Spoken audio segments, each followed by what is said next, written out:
Hey, EM, thank you so much for making yourself available. Pleasure. Yes, Thanks for and asking. you're so welcome. You're so welcome. Because I listened to a podcast that you did with Tom Luongo, who's I'm grateful and fortunate that he comes on my channel at least once, sometimes twice a month, and he's been doing that for a few years. I've learned loads of him. I learned loads of that podcast that you did with him. Just an Mm. incredible history lesson. Do you want to say a little bit about yourself, and then we'll get into it? Who you are, what you do, where people can follow you. Yeah, so emburlingame.substack.com or X is probably the best. It's where I do my not quite as profanity laced rants as Tom does. Well, that's probably where the best. And then I've got a couple of books on Amazon, The Eternal War, and which is what years ago what got me down all of this pathway. And then The Art of Being a Man. I'm trying to finish one up now called The Art of Being a Noble, Mhm. because I think that's the thing that we've lost over the last 400 years is nobility and an understanding of what that is. And then as a serial, I'm writing a novel, which is at the Substack address, As Rome Burns, that goes into all this kind of stuff in novel form in the old serialized way. And those are going up chapters about every other week, every 3 weeks. It's a matter of what we see something people are trying to wrestle with, and then I'll sit down and figure out what really is the theme there and then write a chapter around it. Right. Okay. That's incredible. And I haven't read your Substack posts. I Mm. have read some of your tweets, which are just Mm. incredibly informative, dense, and fascinating because that you Mm. point to a bit of history, critical history that's hidden from our view. Although it's right there. Yeah, it's Yeah, right yeah, hidden right in front of us, right? Yes, yeah, absolutely. yeah. Now, today we're recording this on Thursday, the 22nd of May, and today I think Keir Starmer signed the WHO pandemic treaty, and this was done without any discussion in Parliament. He's just signed it away and everything. And one of the things that I believe that you have some understanding, perhaps a greater understanding than I do, about English constitutional law. So anybody who's watching, England does have a constitution. It It really do. does. It's in It do. several documents, but we're just not taught about it. So Yeah. the WHO, I'm sure the WHO signing onto the WHO pandemic treaty the way that he has is unconstitutional and therefore invalid. Well, what about his giving away Diego Garcia and the islands in the Indian Ocean That as and well. talking about, pissing away the Rock of Gibraltar, Yep, and you know? combining with the European Union. But let's So, stick to there's so much, right? But tell me about the yeah, pandemic treaty. well, it's just yet another procedural backing out of Brexit. It's a backdoor way of going around the Brexit referendum Yep. and using this administrative state, this parliamentarian state that's been corrupted since the 1600s. They got a king killed and enslaved the English-speaking peoples to the Dutch, through the Inglorious Revolution and then the instantiation of the Bank of England. It's all part of the same. It's continental wealth and power using, its ownership of the Crown, which has no power and hasn't for 400 years, 300 some odd years, but really the parliamentarians and the parliament and city councils and everything. They own them. They've owned them for a very long stretch of time. And that administrative state has been finding ways, with the guidance of Amsterdam and Brussels, to work around Brexit so that the British Isles and the Commonwealth are still held captive and slaves to Europe. Okay, now this is a bit of a turnaround for me, right? Mm. So I've had Richard Poe on my channel, and from conversations with Alex Craner and Tom Luongo and other bits and pieces and stuff, that who's running the show right now, it seems. And by the way, I was born in Pakistan. I came here many years ago. I'm settled here, but I'm from a former colony. And who's Well, running? an inner ring colony, right? So if you do a 3 tiers of the English-speaking peoples, Greater India, which includes Pakistan and Bangladesh, is one of the original colonies and a major player. And there have been for hundreds of years very substantive Indians and what would later be called Pakistanis in very influential portions and positions around the empire. And we've had that. We have that now with Sunak and Varadkar in Ireland, Hamza Yusuf in Scotland. Yes, Yeah. but it seemed to me, or the idea that I was coming around to in the background is the city of London pulling the strings. Yes. Oh, yeah. But the city of London is Amsterdam. Okay, take me there, Ian. Okay. Venetian banks, 1,000 years ago. They fund and back the Fourth Crusade. There was a shield on the east, known as Byzantium, Constantinople, that kept Islamic invasions from Eastern Europe, from Europe, etc. Now, Southern Europe, Spain, that's a separate thing. Constantinople fall, so they mount the Fourth Crusade. Byzantine Empire never recovers. There's the Latin states put there, etc. 1400, Constantinople falls. Venetians need to get the hell out of the Ionian Sea, or whichever sea that is. I don't remember there, right? And they need to get the hell out of there because that eastern shield that was there is no longer there. Why? Because they sent the Fourth Crusade to go destroy it because they wanted the wealth. They needed to sack the wealth. So where do they go? The 16th century, they go to Amsterdam and they help build up the Netherlands and banking and Dutch banking. And in 1602, the Dutch East India Company. But they also had a war with Spain that they mounted, the 30 Years' War, which made the continent of Europe rather hot. And they needed somewhere to have a headquarters where they could put the majority of their operations, and they needed manpower that wasn't mercenaries because you can't ultimately trust mercenaries. And they get too expensive as the war goes on. Well, we were having problems over in the British Isles, and so they bought parliamentarians, Pym, and others, and sent Puritans back from the Netherlands back to the United Kingdom, and we had a civil war, and we beheaded a king. And that was King John? King Charles I. King Charles. Okay.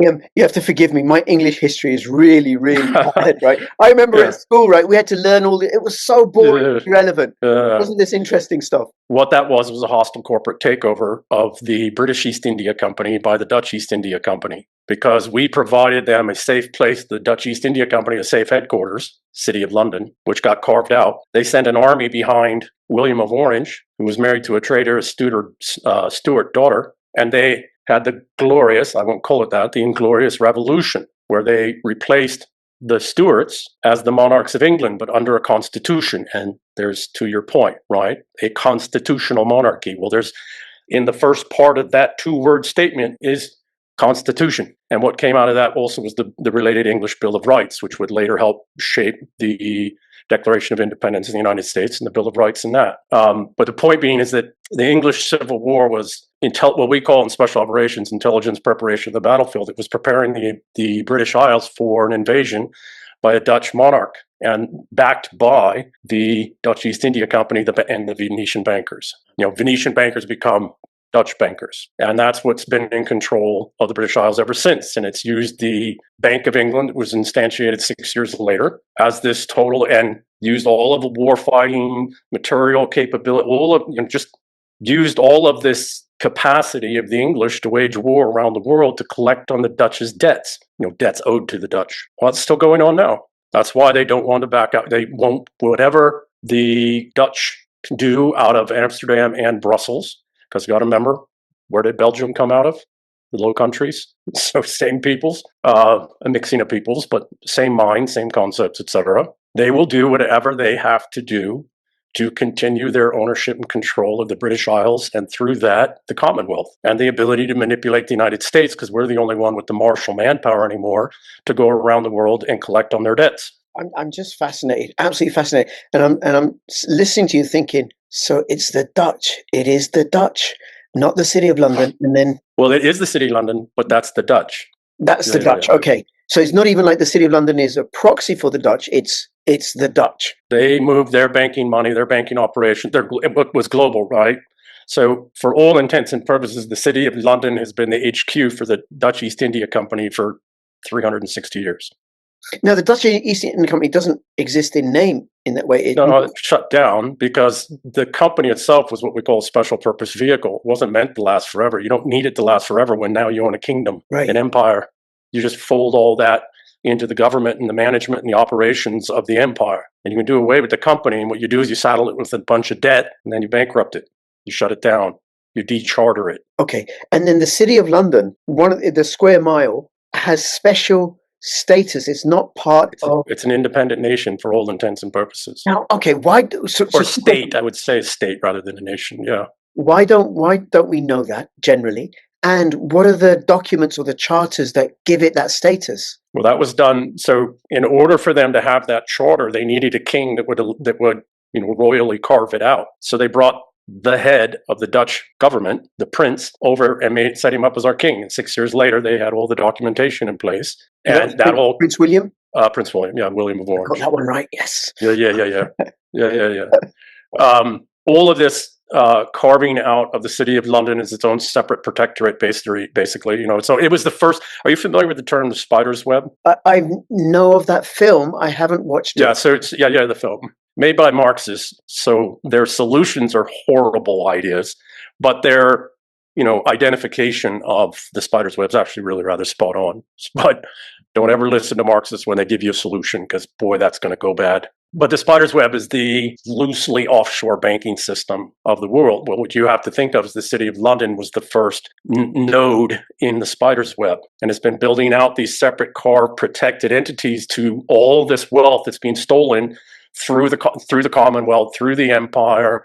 All of that then goes through the City of London in various forms, and then goes out or goes into these other nodes: Bahamas, Cayman Islands, the Rock, it's Jersey, Guernsey, etc. Right? Labuan in Malaysia, Hong Kong used to be Singapore. You know what I mean?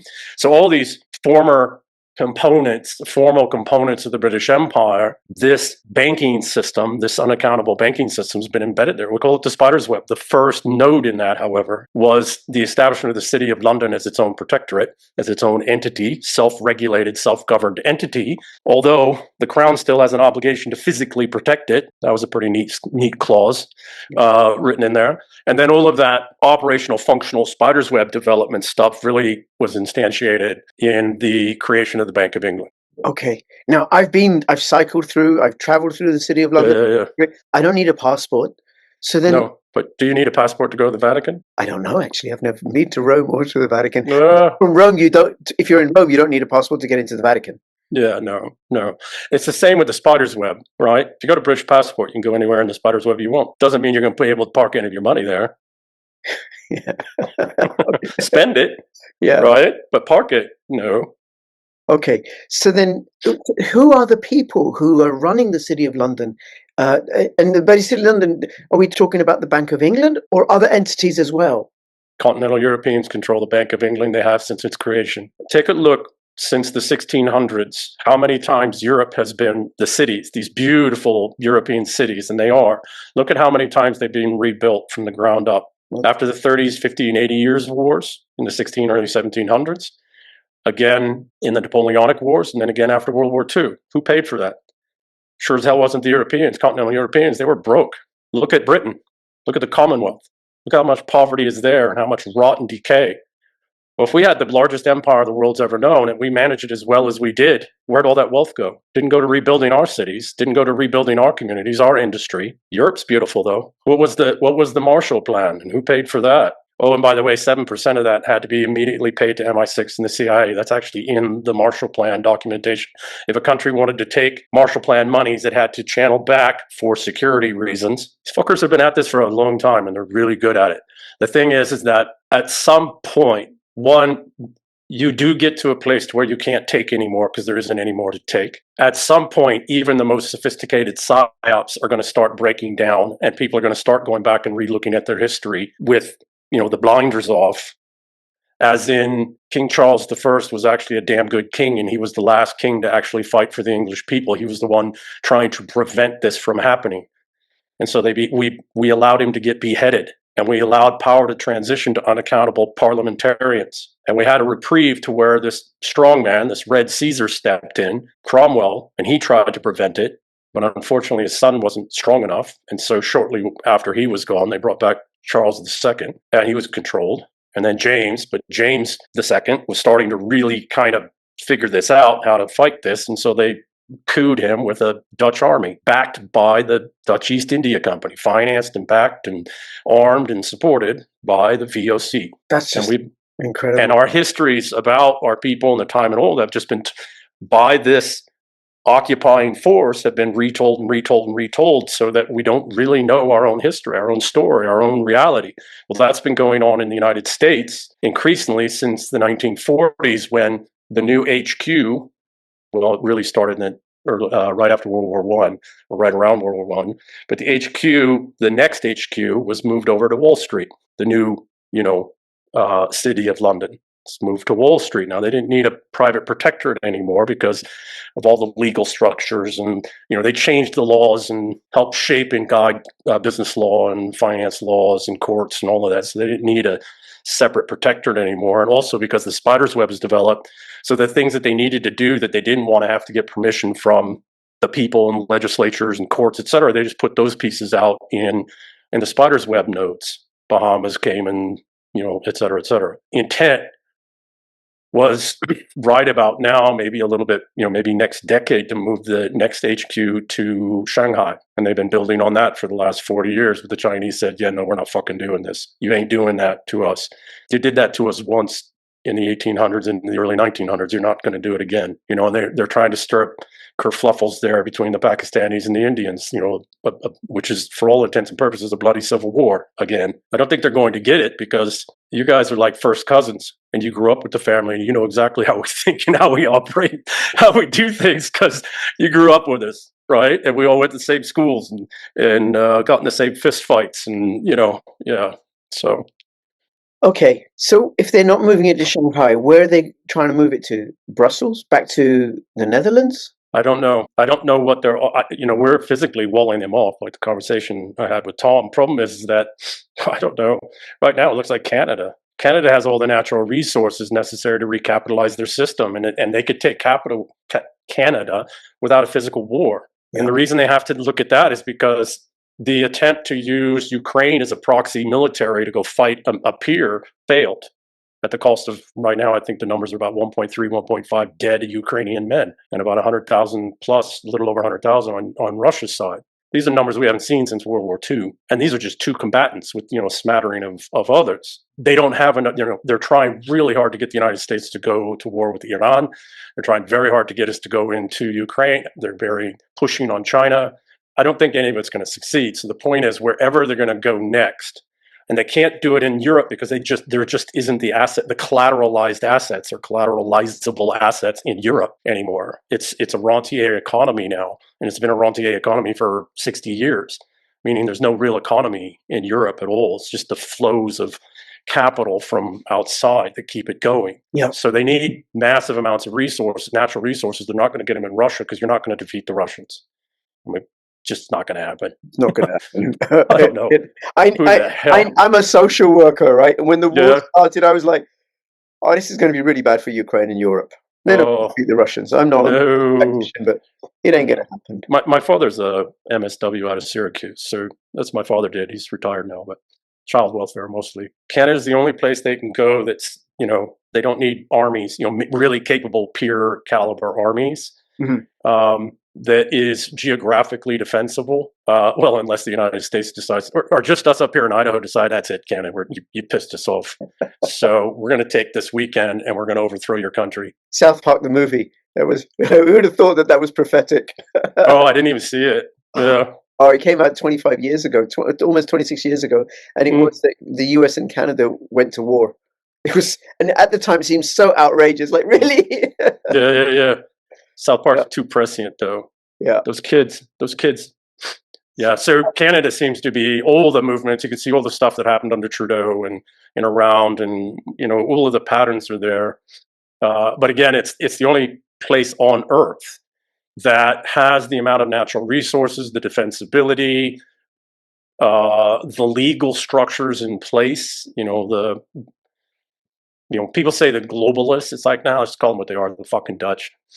And their cutouts and, et cetera, et cetera. So it's the only place. I don't know, what was Trump's, 51st state comment about? It was about, okay, go ahead, and take Canada as your next, the next host for you to parasitically recapitalize and live off of for the next 100 years. Good luck. Now, does Trump know this? Oh, I'm sure. Maybe not exactly in these terms, but I would suspect yes. Because some of the stuff that he's doing, really, as articulated by Tom and Alex, is the US going to war with the European Union, draining the euro-dollar market. We've been at war with the European Union for So, sorry, I didn't mean to. No, please carry on. Yeah. They shouldn't have tried to kill him because it has nothing to do with him. Because what they did is somewhere somewhere around the time of the Maidan coup, some of our genuine elites, and these are old families. If you look who's behind all the movements in the United States, it's not Trump. It's not, no. It's like this guy over here at this law firm, or this guy over here at this financial firm, or this guy over here with a major corporation, but their families go back 8 generations or 13 generations in the United States. These are founding families that fought the Dutch through the Revolutionary War. What were we fighting? We weren't fighting the crown, the king. We were fighting the courts, and we were fighting the business system and the financial system that was manipulating the courts.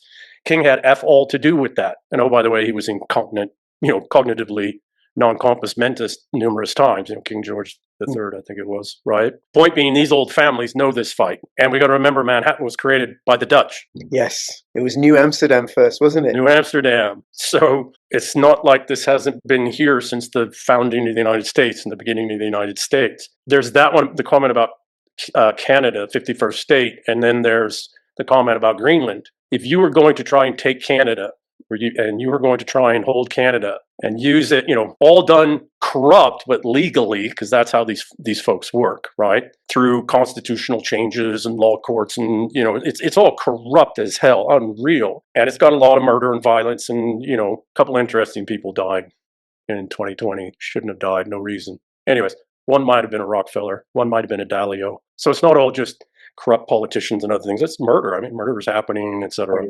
Yeah.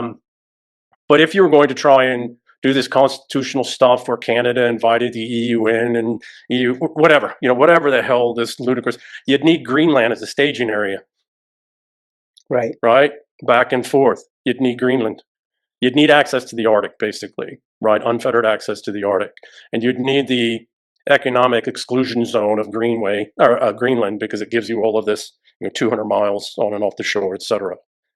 So I think sometime around the Maidan coup, some of our old families realized who the enemy really was, how riddled through we are in our intelligence communities and military and everything else, and said, okay, Europe's declared war on us. Let's go to war. Yep. And that's what helped got Brexit through, because we realized, one, the United Kingdom is not European. The United Kingdom and the English civilization developed in direct refutation of Europeanness. Mm-hmm.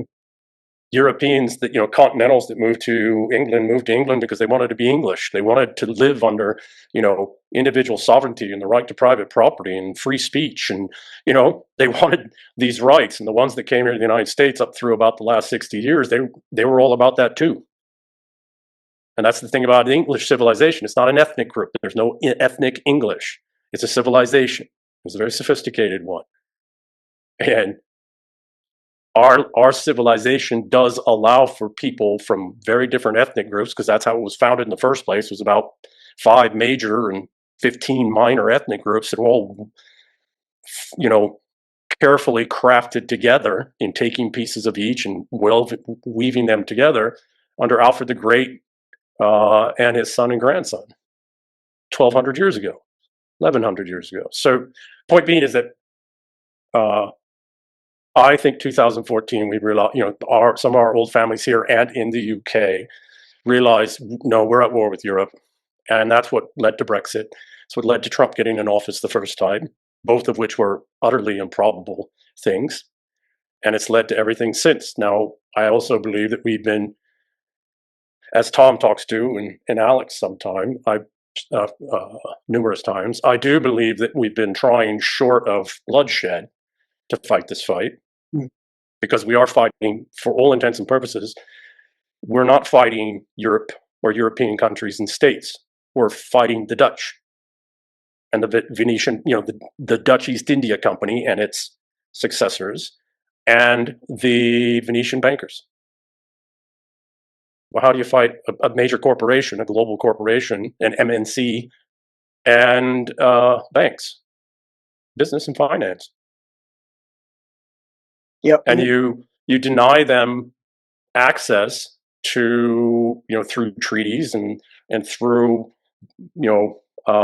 business negotiations, financial, economic integrations and incentives, access to armies and militaries that they could try to use to fight you on the battlefields. Well, as much as this whole thing in Ukraine is a stain upon our people that I don't think that stain ever goes away. What we've done.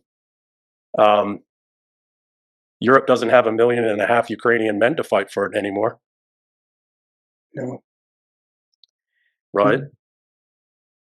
And they spent that manpower, the only manpower Europe has, to fight an actual physical war against the Russians and not us. I'm not saying was the right, but it's, if I step back and play the sport of kings, right, the old, which is in horse racing, right? If I step back and play the old sport of kings, it's like, wow, that was rather clever. We just denied Europe the armies, because now there's been 5 of them destroyed, Ukrainian armies. We just denied continental Europeans the armies necessary to go to physical war with us. Okay. Okay, there's 3 avenues I could go from what you've said, right? As I'm listening and learning, right? What about the role of Israel? The way I understand it, Israel, the Zionist state of Israel, is a project of the City of London, the remnants of the British Empire. But and they use Zionism as a way of controlling the United States and others elsewhere, right? Through AIPAC. And then if Trump is out to destroy the City of London, then that would also mean ending the support for the Zionist state of Israel. That's what goes on in my head, my thinking. Oh, no. You're playing the sport of kings well. And actually, just yesterday, where Trump confronted President Ramaphosa, and the president was saying, no, we don't do that. And then he played the clips and stuff, right? And I read, and you must be familiar with The Guardian. I looked at The Guardian today, right? Oh, it was awful how Trump ambushed Ramaphosa with this fact-free conspiracy. And I tweeted out that what Trump did was right and correct and everything. Now, it was brilliant. Do this for Gaza, because all lives matter. White lives in South Africa. I joined the anti-apartheid movement when I was 18, by the way. Never thought that I would actually be advocating for white people not being persecuted as well, but nobody should be persecuted, right? So how does Israel factor in, and Trump's relationship with Israel in the... What was Operation Maxwell Epstein really? It wasn't about diddling kids. No, it was to get control. It was influence operations. Yeah. Right?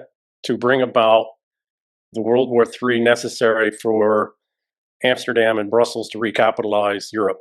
There's a funny thing about people with power. Mm-hmm. They have very long, particularly families of power, right? Families that are old, 4, 5, 6, 7, 8 generational families. One, they have very long memories. Yeah. My mother's Scottish. My mother's a Wallace. And I remember as a kid having conversations, and it was like, it happened yesterday, Uncle so-and-so's. Yeah, no, that was 400 years ago. Right? Yes. So they also really don't like to be pushed around. They move in a world of power where even the slightest little misstep can destroy the family. Right? They've seen a lot of families come and go over the last millennia, 2 millennia. So they need to move very, very carefully, operate very carefully, because how many times have the people pure lies been stirred up to bring the pitchforks and the torches to tear the prince out of his house at midnight throughout history? So you've got to work, and you don't know that your own security isn't compromised, because it probably is, because it comes out of, in order for your insurance to cover a security team, they've got to have certain pedigrees and backgrounds, and they come from the intelligence community or SAS or Navy SEALs or Green Berets, or, for all intents and purposes, the military adjacents of the IC, right? We were all created by the same founders, the OSS and SOE founders. And we come from the same pedigrees. USS and SOE, what do they stand for? The OSS, Office of Strategic Services, and then the British was the CIA. Yeah, Strategic Operations Executive in England, right? Precursor to MI6. And MI5. Yeah, MI5 would spin out as well. Yeah. If you are Okay, I've written long threads on this, probably 4. Okay, on the Twitter. The Praetorian problem. If you have, because for all intents and purposes, this is how the Dutch East Indies Company's been operating, is like the Praetorians in Roman times. The emperors were in control. Augustus was the last emperor until Constantine that was actually in control of Rome. Constantine had to destroy the Praetorians and their puppet emperor at the Battle of Milvian Bridge in 312 to free the Romans, the Roman peoples and the empire from this parasitic financial, banking, corrupted security apparatus.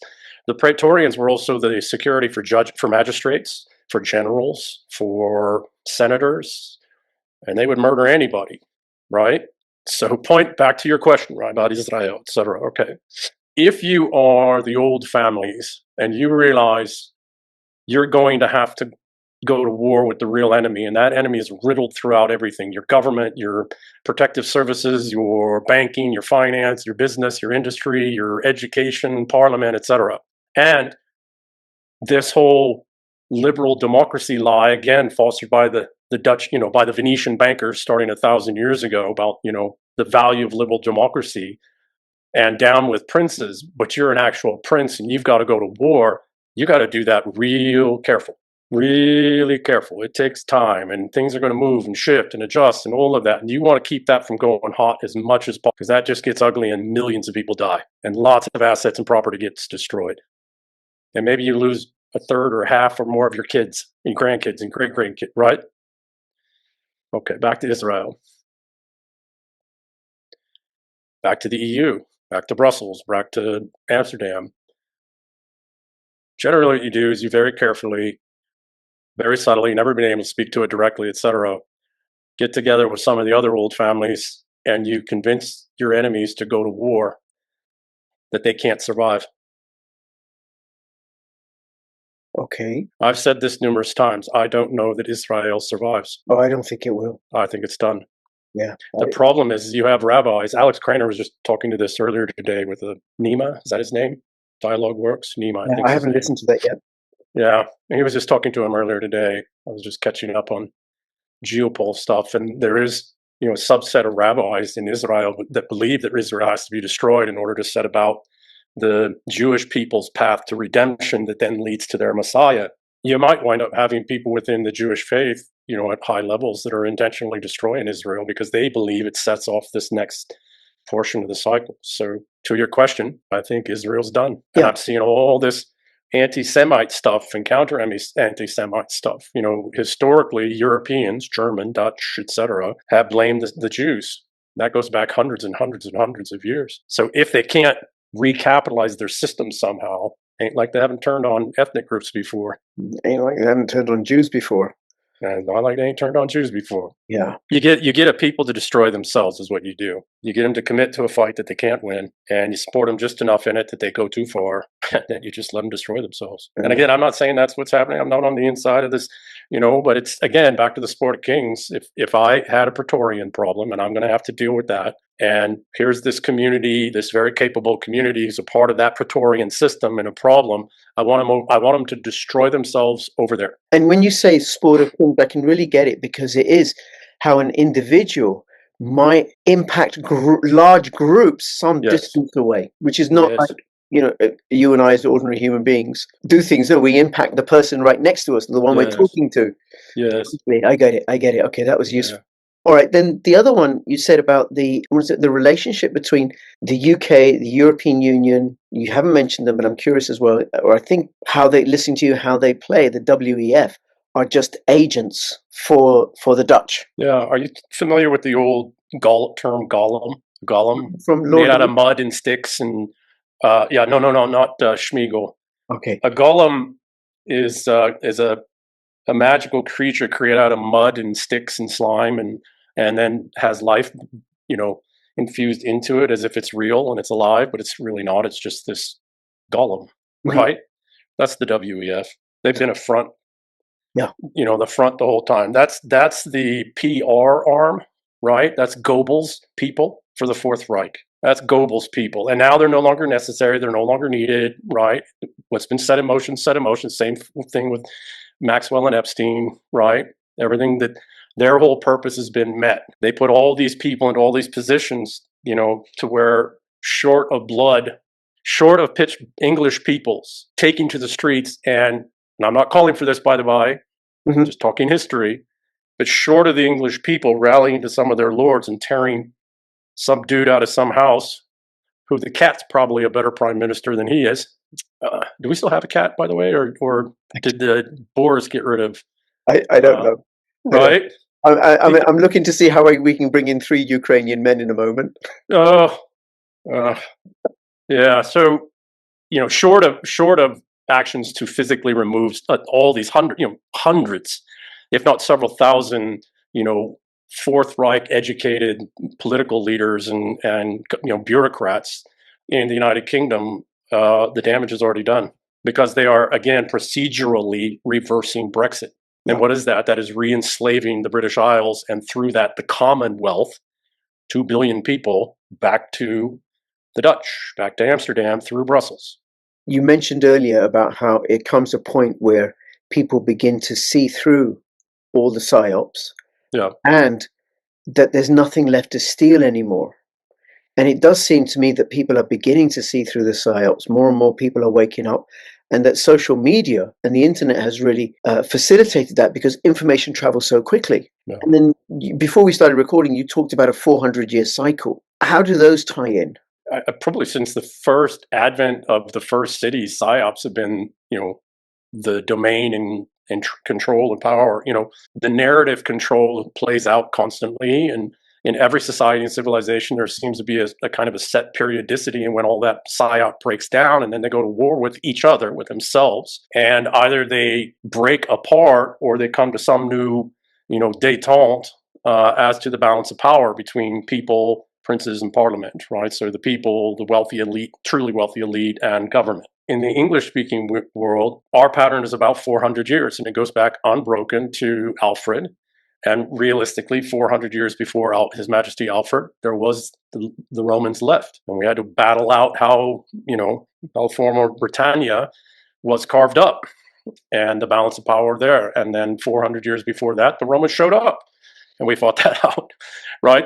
But point being is, at the end of every one of these 400-year cycles, there is a all-out civil war, internal conflict, civil war. And on the other side of that, we have a better distillation, an updating, a modernizing of this distribution of power, and a restoration of the core principles of what it means to be English that His Majesty Alfred the Great codified. Individual sovereignty for everybody at every social class, social level, and the right to private property, because you can't be sovereign if you don't have the right to private property, namely your own person and your own thoughts and your own ideas, and then the fruits of your own labor. Those are the two principles. And then following from there, you can't have that if you don't have a balance of power, right? If there isn't checks and balances on those 3 great power bases, people, wealthy elites, princes, and government, parliament, which initially was the king and his court and his magistrates and his sheriffs and all of those. And then that in the Inglorious Revolution, the king part went away and parliament became government. And that's the model we have here in the United States, right? And then the other cat. Individual sovereignty and the right to private property, where are those enshrined? Okay, so in Alfred the Great's time, he initially codified these, which were an amalgam of the best ideas of the Danes, the Angles, the Saxons, the Frisians, right? So it was he was trying to meld all of these peoples living in the islands together into a single force, right? Into a single people, so he could fight Germanic peoples and the Vikings and et cetera. Okay. The codification there of these principles, which have held all of this time, hey buddy, are the dooms of Alfred, which was the codification of English common law. And the other thing is had everything, the Latin and everything else translated into English, so that English was the lingua franca of the land, and even the common people could read. And he focused heavily on literacy at the time, by the way, right? By time of his grandson, His Majesty Athelstan, this was formalized. They had battled out for another 40 years after Alfred. And anybody who really wants an entertaining articulation of this, watch the Last Kingdom series on Netflix. It's brilliant, absolutely brilliant. So the next instantiation, the next 400 years, what came out of that, so we have the Dooms of Alfred, and then we get the Magna Carta 400 years on, when the barons and their people came together and fought the king and the king's armies and said, yeah, no, executive, parliament, you're not going to have too much power. You don't get to enslave us and tax us to death and everything else. And people and princes will come together and we'll fight you, right? People look at, oh, it was the barons, etc. There weren't that many barons to be able to, just the barons, face the king and his armies on the field. Yeah. So they kind of had to have their people, right? But that next further codification, instantiation, adjudication of some complexities hadn't been worked out in the Dooms of Alfred. We worked out in 1215. 400 years on from there, 340 something, the next cataclysmic phase, which can go for 60 to 80 years, is the English Civil War and the beheading of the king and the elevation of parliament and industrialists and bankers and others to power over hereditary princes, most of whom, or many of whom, Cromwell destroyed. So it was handing of power, and who sent the Puritans back to England, who bankrolled them, who financed them, who financed the English Civil War. It was the preparatory work for a hostile takeover. It was a Green Beret unconventional warfare guy. So we go in first with the CIA and Green Berets and others, and we do all this kind of stuff like the English Civil War because we're preparing for a pending invasion. What came out of that, however, in the Inglorious Revolution, 50 some odd years later, was the English Constitution, the constitutional monarchy, and more precisely and very much more important, even though, as you and I were saying before we started, it hasn't really been, defended on behalf of, but it was the English Bill of Rights. Yeah. And in the English Bill of Rights, the Englishman is, the people, an Englishman, right? So the thing about being an Englishman is it's not ethnic. And it's also not class-based. You are an Englishman, whether you're a commoner, a prince, or the king. Mm. You're all Englishmen. And because of that, down underneath just being a man, all of us are subject to the same rules, the same laws, the same rights. So that was, again, a further instantiation, or further clarification, further check on balance of power, because the nature of power changes. So about every 400 years, you got to kind of fight that out. Well, that was 400 years ago. And here we are almost 400 years later. While we got fancy phones and cars and Tommy Bahama shirts, and you and I can speak across a great body of water in video, all the other conditions are the same, right? There's become a corrupting of the balance of power. There's, in this case, because we have been occupied at the top for the last 400 years, there's a parasite that's come pretty close to ending our people, and we got to deal with that. But the reason that occupying parasitic enemy is capable of doing that is because we've got all this power balancing imbalance. We've got to now revision what does it mean to be English, and how do we codify that in some new Bill of Rights. And it's not a new Bill of Rights, it's just in a updated, more thoroughly articulated Bill of Rights. And I suspect that's happening in the United States right now, because this is the locus of power for all of the English-speaking people.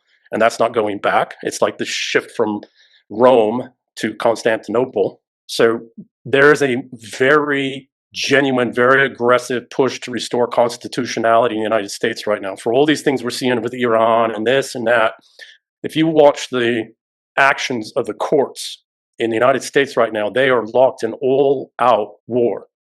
Corrupt judges doing corrupt judge stuff, other judges stepping in, the Department of Justice, the Supreme Court having to get, there's the precondition for a bloody civil war. You don't look to any of these other things. You look to the courts, because when those who obtain to themselves power that they can benefit from by having corrupted your constitutional Bill of Rights structures and organizations, once they realize that they're going to lose in the courts that they've corrupted, right, that they own. Once they realize they're going to lose that, they will go hot. They have to. So, when does it happen exactly and how does it happen exactly? I don't know. I suspect we still have a few years, because they're going to try and pack the legislature in the midterms, and they're going to try and do all this kind of shenanigans. I also suspect, back to the Ukrainian thing, I suspect this doesn't go real bloody here in the UK and the US and maybe in Australia, New Zealand, but really here in the US and the UK, until the Russia-Ukraine war is brought to an end. And then all of those Azovs and all of those guys are now available to be used here in our own countries to just sow chaos and rage and bloodshed. Oh, God. Because that was my... Again, back to the sport of kings. It's what I would do, right? If I was Europe knows that, the Dutch know they can't get Russia's assets now. They know they're not going to get China's manufacturing through all kinds of means. They're not going to get Iran's resources, and through a war with Iran, probably Yemen and Qatar's and Oman and other resources in the Middle East. So, and the United States has said, yeah, we're not going to let you have Greenland or Canada. It's like, nice try, but nah. Well, what are you going to do then? If you really have to re-collateralize, you're not going to allow yourself to be impoverished. You're not going to allow yourself to become, the third-rate power in the world that you are. You have no more armies to use, physical armies to use, to go fight men. And that's another thing that the war in Ukraine demonstrated is you still need men. Despite all the technological advances and all the drones and everything else, you still need men. So what do? Well, the only ones that have the collateralizable assets, the only country really, is the United States. But you got to take the UK as well. Why do you have to take the UK as well? Because the UK is the Commonwealth. And you've got assets and relationships and knowledge and contracts and agreements and just familial relationships around the entire Commonwealth. Yeah, which is why the UK is so valuable. So that was my thinking, not as well evidenced by what you've said. By the way, I voted Brexit, and even before talking to you, I was like, no, Greg, we got to stand, because what I saw that the European Union is going to try and do is suck out what remaining wealth there is in Britain. Yes. But I hadn't thought about that, using Britain as an access to the wealth in the Commonwealth. Oh, Commonwealth. Yeah. That was something. So including what you do, Canada, where I think the Crown still owns over 20% of Canada, and then Lord knows how much it still owns of India and Kenya and South Africa and Australia. So let's be careful, though. While that's partially true, we have to remember the Crown has no armies. The Crown has no martial capabilities. They don't even have private military contractors. All their security is provided for by the Parliament. The Lords have been diminished. Blair did a bloody job on the House of Lords, and I hate to say it, but the Lords frickin' earned it by not being lords, not being princes, not standing with their people. And oh my God, if they're that's a whole different conversation, right? But point being is that just because the Crown on title, right, through the royal charters and other things, has these domains, doesn't mean they have any ability to enforce that ownership. And so what do? That's the kill chain conversation I was having with Tom. You've got to collapse everything. You have to bankrupt peoples and states so that they start selling off their assets to you at pennies on the dollar. It's why the Fed and the banks, because the Fed's just an entity, it's the banks behind the Fed, have been margin calling the city of London and Brussels again and again and again and again and again for the last 5 years. Right? Who do we bankrupt? Who bankrupts first? Yeah, the sport of kings. The sport of kings. I've said this in my videos many, many times, right? They're all bloody gangsters. Yes.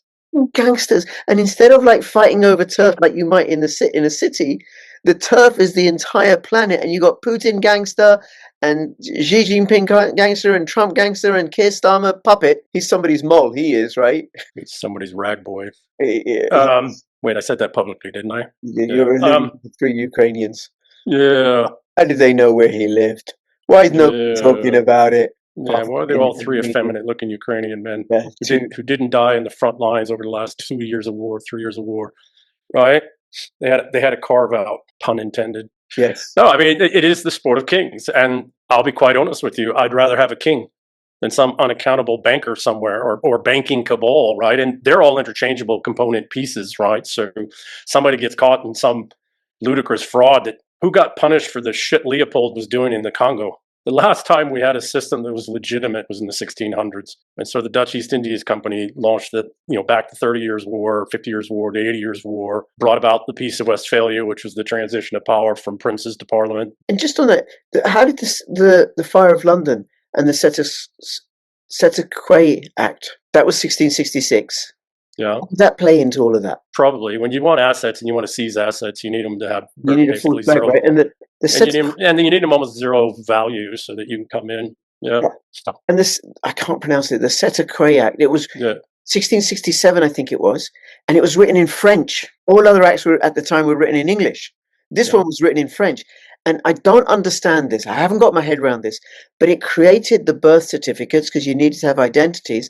And then somehow those are traded as security, but it allowed the state to snatch more wealth of people. Yes. Okay.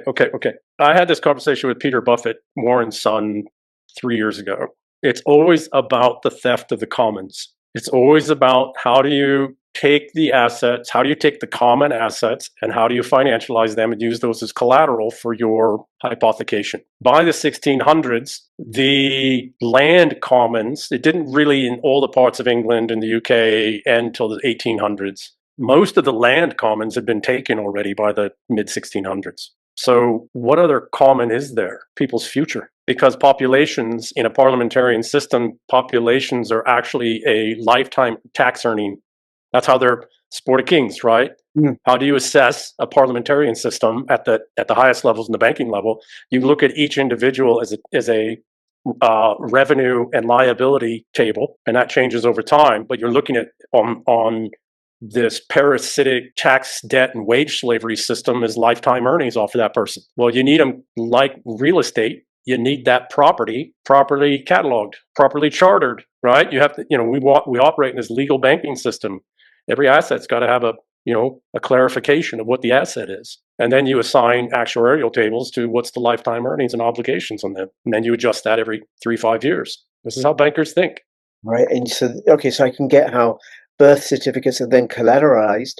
And then the other thing that's rather dear to my heart that I'm thinking, listening to you, is how Keir Stasi is destroying parents' ability to educate their kids at home. Because one of the great things about England is how free, the incredible amount of freedom parents have in terms of how their own children are regulated, educated. Yes. And just so you know, EM, my 20-year-old and my 17-year-old never went to school. They were unschooled. Because one of the things that always puzzled me is, why did the British bring schools to India? They didn't want an educated populace.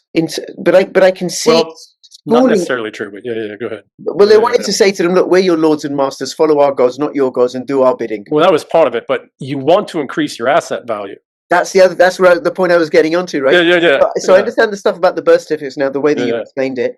So then you want to have the future value of the citizenry, and in order to, which means you've got to have more and more control and ownership of that asset. So then these rebellious, independent people, right, who want to bring up their own children in their own way, well, no, we got to destroy that so that we can have them in our schooling factories where we get to mold them so that they're valuable for us and we can collateralize their. So let's put it in much more precise language for now. Please do. I talk like a social worker sometimes. No. Right. So I wrote a book called The Eternal War, and these people are resentfuls in the context of the book. They're a neurological type, and they're about 30% of the population, and they are locked in an all-out war over one concept and idea, power. And we're on the other side of it. They believe that they have the absolute right to enslave everybody to serve them. And we don't believe that.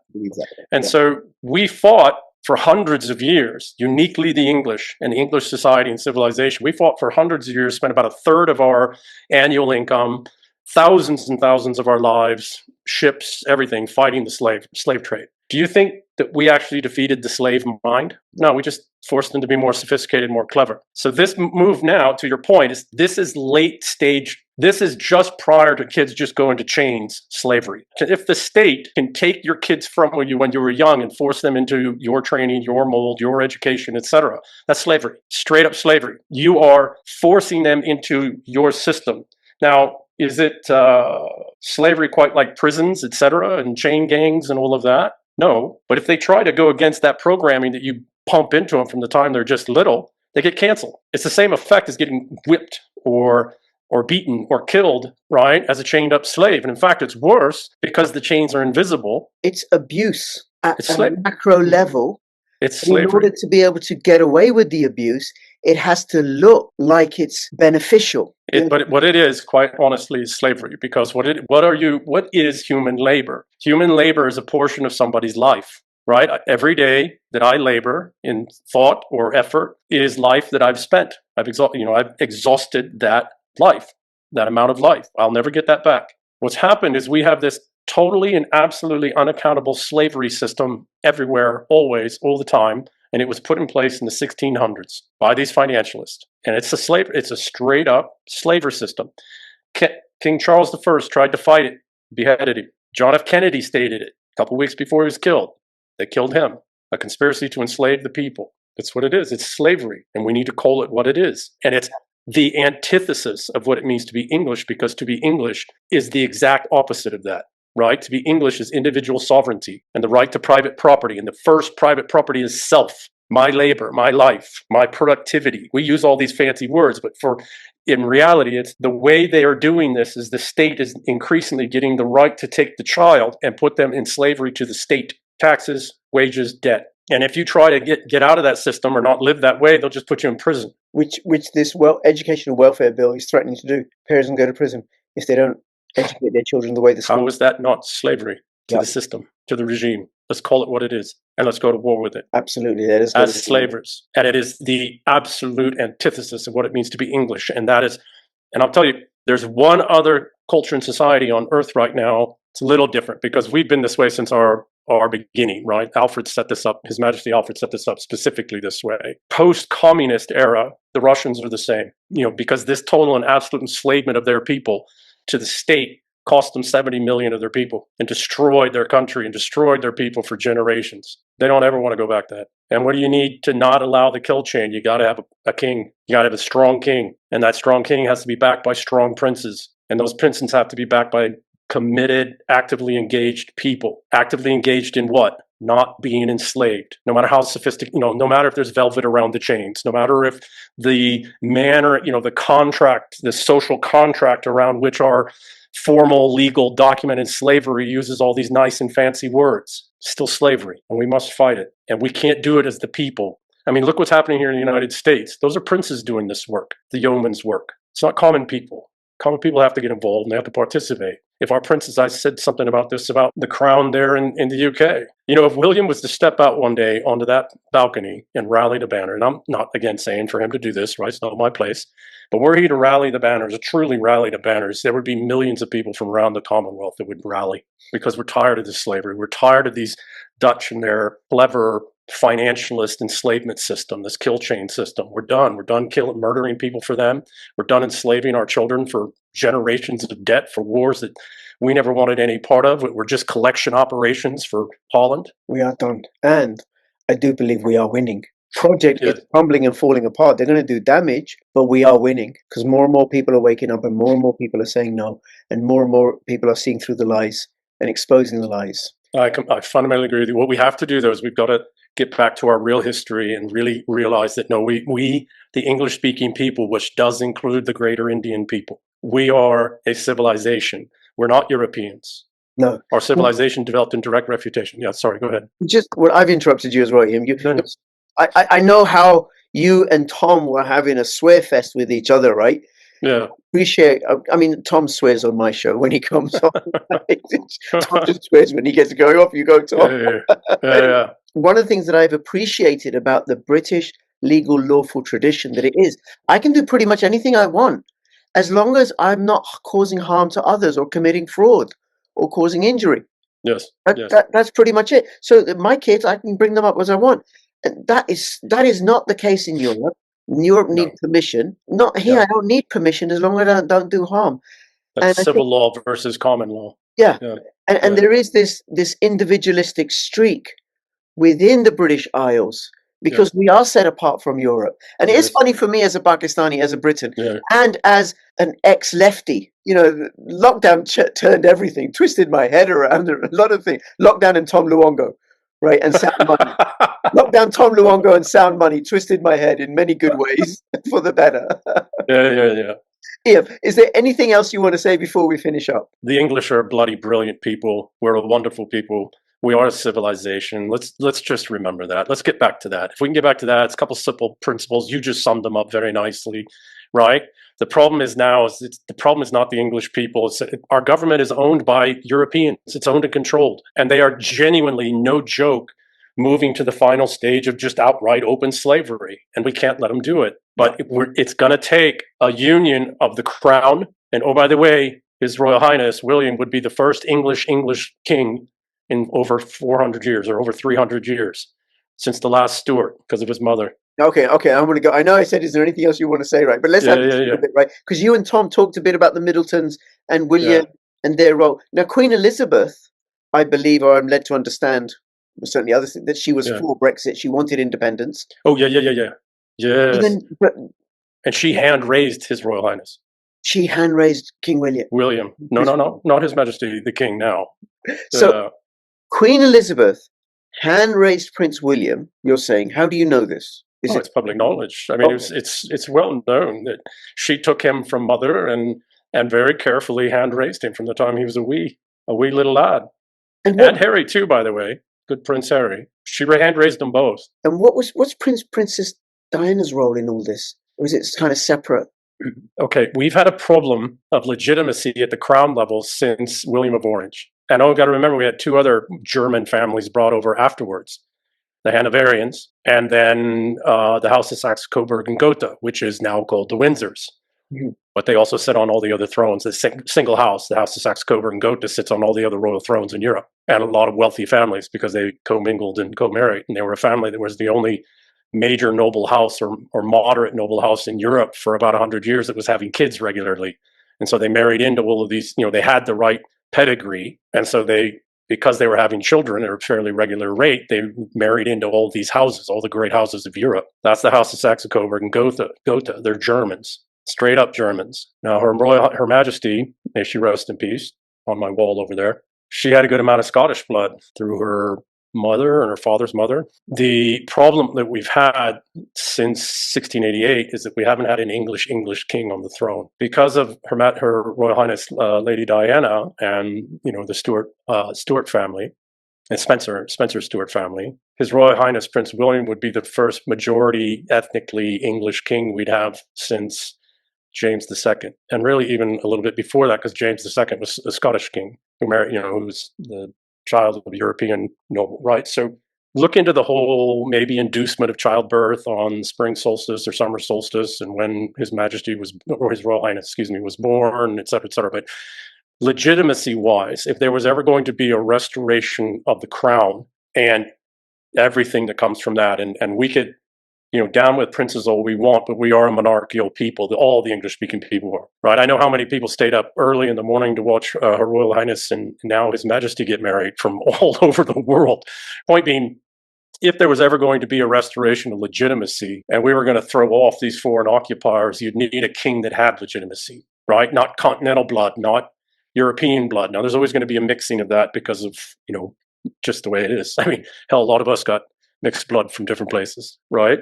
My children, by the way, are part Scottish. My wife is Scottish. My mother's Scottish, so. I'm winning you over in so many Yeah, ways. no, you I'm a are. social You worker, are. home Yeah, yeah, educated, voted Brexit, Scottish wife. yeah.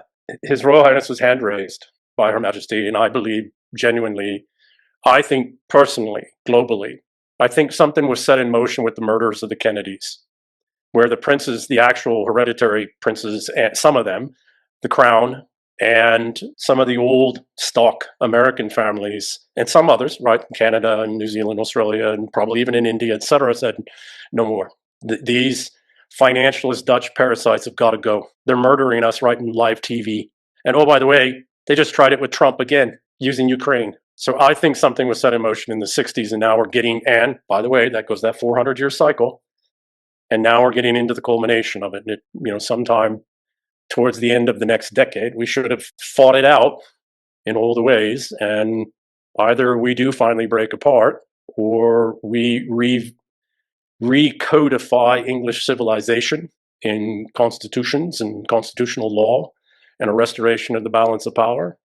And maybe we even have a legitimate king sitting on a throne again. That's very, very interesting. Thank you. Oh, no, actually, you didn't mention the Middleton family. So they're an English family. Old English family. Their children are even more English than His Royal Highness. I'll give you another little piece, I think. There was a tell when Trump went to see her under his first administration. He walked in, when they did the public, he walked in front of her. Yeah. And she smiled. She was smiling, right? The way she smiled, right? Yeah. Careful. Now, at the time, it was played out like that was, it was insulting, violation of protocol. He's a clumsy oaf. He's rude. He and her knew exactly what they were doing and what they were signaling. Power is now, for the Commonwealth, for the English-speaking people, power is firmly in the United States. It's never going back. But there's a deal.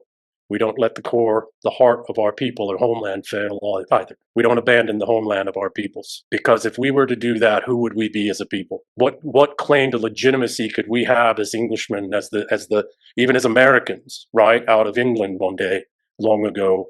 What right? It would be the same as me. I think of it this way, right?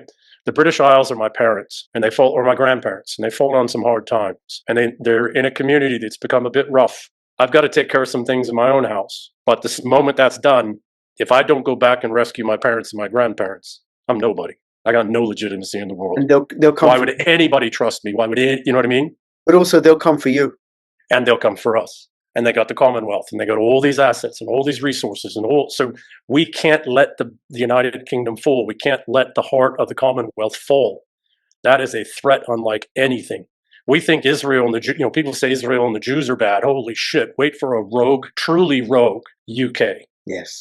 Well, I look forward. Which is why they're trying so hard to reverse Brexit, by the way. It's why they're trying so hard to buy these little bitch-ass motherfuckers, Stommers and all these others. It's why they're flooding your communities with people who should never be in the Isles.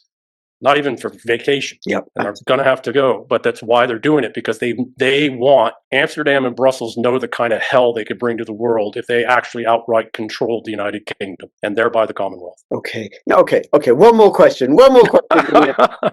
Ireland. I've done a fair amount of coverage on my channel about Ireland. Yep. Ireland is, in my opinion, being destroyed. It's taking this beautiful, homogenous Roman Catholic people, great people, fine culture, fine traditions. You can go. Everybody the world over loves the Irish, and then deposit in a matter of years. 20% of the population is now male, Muslim, mostly Muslim, migrant men. No jobs, being planted all over the place.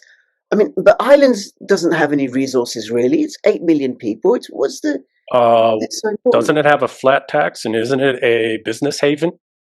Well, yeah, but so maybe it has nothing to do with the peoples in the streets or the Irish people, and maybe it has to do with getting access to all those resources and all that business intelligence and banking intelligence. And doesn't, like, Apple have $1 trillion sitting in Irish banks? Right. Oh, and by the way, the Irish, as rightfully so, were pissed at the English and thought, well, we'll go partner up with the Europeans, thinking the Europeans will commiserate. The Europeans hate the fucking Irish because the Irish are English. I mean, they're plank-holding members of the English civilization. They're like core similar values.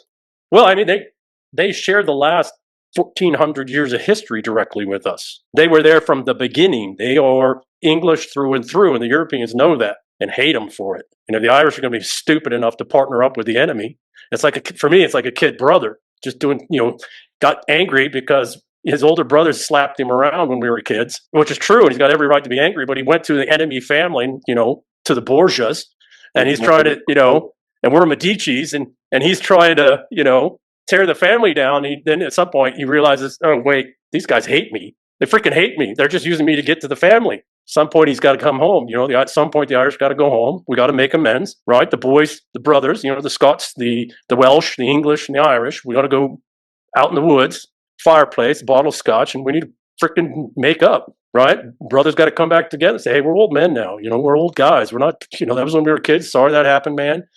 We're brothers, and we're under attack, and we've got to stand together. But the whole Ireland thing, and I almost guarantee you, it's the same thing with trying to take over the UK to gain control of the Commonwealth. This is about all those businesses that are registered in Ireland. This is about all that money that's in the banks, and it's about the bail-ins of the European Union through the European Central Bank. And you've got to go after Ireland separate because it's independent now, and doesn't fall under the Bank of England. It falls under the ECB and the BIS. They couldn't give fuck all about the people. The Irish people has nothing to do with that. Same with the UK. It's all about the money. It's all about the assets. It's all about right? That's part of the kill chain, right? It's asset identification.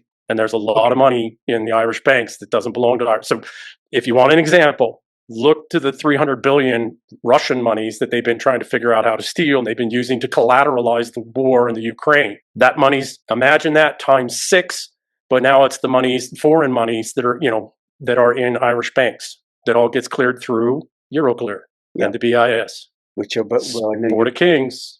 Yeah. Board of Kings. We got to think. Yeah. Listen, thank you so much. And before we started recording, I said to him, look, we'll do about an hour. Now, it's his fault that we've been going for an hour and a half because it's there is a whole lot more that we could talk about, that I could dig into and stuff, right? Really, really appreciate it. It's been absolutely fascinating. And I invite you to please share this video. We got to get the word out. We've got to get educated. I'll have the links to EM's stuff in the description below, but follow him on X. And between now and when I see you next, fill your hearts and your souls with freedom. Yes. EM With Englishness. With Englishness. Thank you so much. All the best. Right. Bye-bye. Thank you, Rich. Yep. I give you your own metaphysical profile. You then end up working at your best. It puts you back in touch with your own sovereign essence. I use tropical astrology, Vedic astrology, tarot, and numerology. Your best way to get in touch with me is via monarchmoon.co.uk.